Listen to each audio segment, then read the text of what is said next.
Hi all, welcome back to Little Pandit channel. So நம்ம last இதில் மாத்ராஸ் பார்த்துட்டு இருந்தோம். லாஸ்ட் வீடியோவில் வந்து நான் உங்ககிட்ட சொல்லியிருந்தேன், 6வது செட்டு நெக்ஸ்ட் வீடியோவில் ஆரம்பிக்க போகிறோம். ஸோ அதில் வந்து நான் வந்து கீழே எப்படி எழுதணும்னு எழுதி காட்ட மாட்டேன், கரெக்டாக எழுதி போட்டுட்டு அதை எக்ஸ்பிளைன் பண்ணுவேன். ஏதாவது இம்பார்ட்டண்ட்டாக இருந்தால் மட்டும் எழுதுவேன்.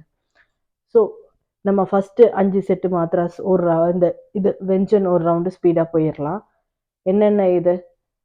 காய்க்க காய்க்கங்க, சாய்ச்ச சாய்ச்சஞா, டாய்ட்ட டாய்ட்ட டாய்ட்டனா, தாய்த்த தாய்த்த தாய்த்தனா, பாய்ப்பா ஃபாய்ப்பா பாய்பா மா. இதுதான் அந்த 5 செட்டுங்கிறது. ஸோ அது முடிச்சுட்டு 6வது செட்டு 5 வச்சு 5, 6வது வந்து யா ரா லா வா ஷா ஷா சா ஹா க்ஷா ஸ்த்ரா ஞா ஞா. ஸோ இந்த கடைசி இந்த நாளை நான் இப்படி எழுதியிருக்கேன்னா இந்த நாளுக்குமே இப்போதைக்கு மாத்ராஸ் இல்லைன்னா இது வந்து ரொம்ப யூஸ் பண்ணுற வேர்ட்ஸ் கிடையாது. ரேர்லி யூஸ் பண்ணுற வேர்டு எப்படி சொல்லலாம், ரொம்ப ரொம்ப கம்மியாக யூஸ் பண்ணுற 4 மாத்ராஸ். ரேர்லி இல்லைன்னா ரேரஸ்ட் யூஸிங் வேர்ட்ஸ்ன்னு கூட சொல்லலாம், யூஸிங் லெட்டர்ஸ் இன் ஹிந்தி. அதுக்காக இது யூஸ் பண்ணலைன்னு சொல்லலை. இப்போ இந்த லெட்டருக்கெல்லாம் கீழே இந்த கோடு இருக்கு இல்லையா, அந்த கோடு மட்டும் ஒரு சில இடத்துல யூஸ் பண்ணுவாங்க.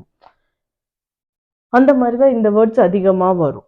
ஸோ அதை நான் எப்போ எதுன்னு சொல்லுவேன். ஸோ இதுக்கு மாத்ராஸ் கிடையாது, இதுக்கு மாத்ராஸ் நானாக சொல்கிறது தான். இதே மாதிரி நம்ம ஃபார்மேட் போட்டு எழுதுறது தான். ஸோ இந்த நாளுமே ஒரே வீடியோவில் சொன்னாலும் சொல்லுவேன், சிலப்போ 2 வீடியோவாக சொல்லுவேன்.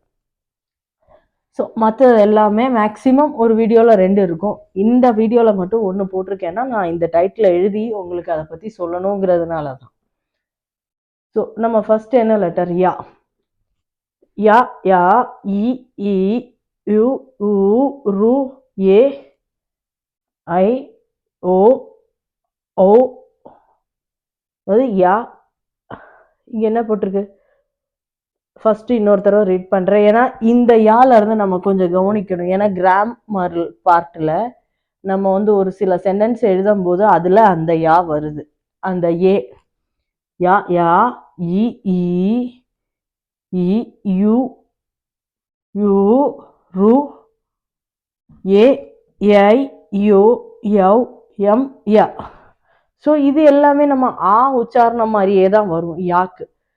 ஏன்னா இது வந்து ஒரு சில ஹிந்தி சென்டென்சஸில் நம்ம ஹிந்தி சென்டென்சஸ் ரைட் பண்ணும்போது ஒரு சில இடத்துல யா ஏ ஏ ஐ இந்த 2 லெட்டர்ஸும் கொஞ்சம் அதிகமாக யூஸ் பண்ணுவோம். இதுவும் ஒரு சென்டென்ஸ், ஒரு சில பர்டிகுலர் சென்டென்ஸில் வந்து நம்ம எண்டிங்காக யூஸ் பண்ணுவோம். ஸோ அதனால தான் இந்த யா வந்து இந்த கடைசி உள்ள இந்த 3 இது மாத்ராஸ் வந்து ஏ ஐ ஓங்கிற மாத்ராஸ் கொஞ்சம் அதிகமாக ஹிந்தி கிராமர் பார்ட்டில் ஒரு சில பாஸ்ட் டென்ஸ், ஃபியூச்சர் டென்ஸ் இந்த மாதிரி வரும்போது நம்ம வந்து டென்ஸ் கிராமர் வரும்போது இது கொஞ்சம் அதிகமாக யூஸ் பண்ணுவோம். ஸோ அதெல்லாம் நம்ம போக போக இன்னும் டென்ஸுங்கும் போது நம்ம பேசிக்ஸில் தான் இருக்கும். அப்போ எவ்வளோ தூரம் போகணுங்கிறத நம்மளுக்கே தெரியும். ஸோ அந்த அளவுக்கு கிராமர்ஸ் இருக்கு. ஸோ இன்னொரு தடவை யா யா இ யு யூ ரு ஏ ஐ யோ யவ் எம் ய. இதுதான் யாவோட மாத்ராஸ். ஸோ இது ஜஸ்ட் தெரிஞ்சிருந்தா போதும். நான் ஃபர்ஸ்ட்ல இருந்து சொல்றேன், அந்த ஸ்வராக்ஷரோட அந்த சவுண்ட் லெட்டர்ஸும் அந்த வெஞ்சனும் மட்டும் தெரிஞ்சிருந்தா அது ஆட்டோமேட்டிக்காக நம்மளுக்கு அப்ளை பண்ணிக்கிட்டு போயிட்டே இருக்க வேண்டியதான் மாத்ராஸ். ஸோ இப்போ அடுத்த வீடியோவில் நம்ம மீதி 2 மாத்ராஸ் ராவும் லாவும், ரால் ஒரு சின்ன டிஃப்ரென்ஸ் இருக்குது, அது என்னதுங்கிறது நான் அடுத்த வீடியோவில் சொல்கிறேன். ஸோ தேங்க்யூ ஃபார் வாட்சிங். என்னோட வீடியோஸை ரெகுலராக வாட்ச் பண்ணுங்கள், சேனலை சப்ஸ்கிரைப் பண்ணுங்கள், எல்லாத்துக்கும் ஷேர் பண்ணுங்கள். தேங்க்யூ. வீட்டில் ரெகுலராக ப்ராக்டிஸ் பண்ணுங்கள், தயவு செஞ்சு கமெண்ட்ஸ் பண்ணுங்கள். ஓகே, தேங்க்யூ ஃபார் வாட்சிங்.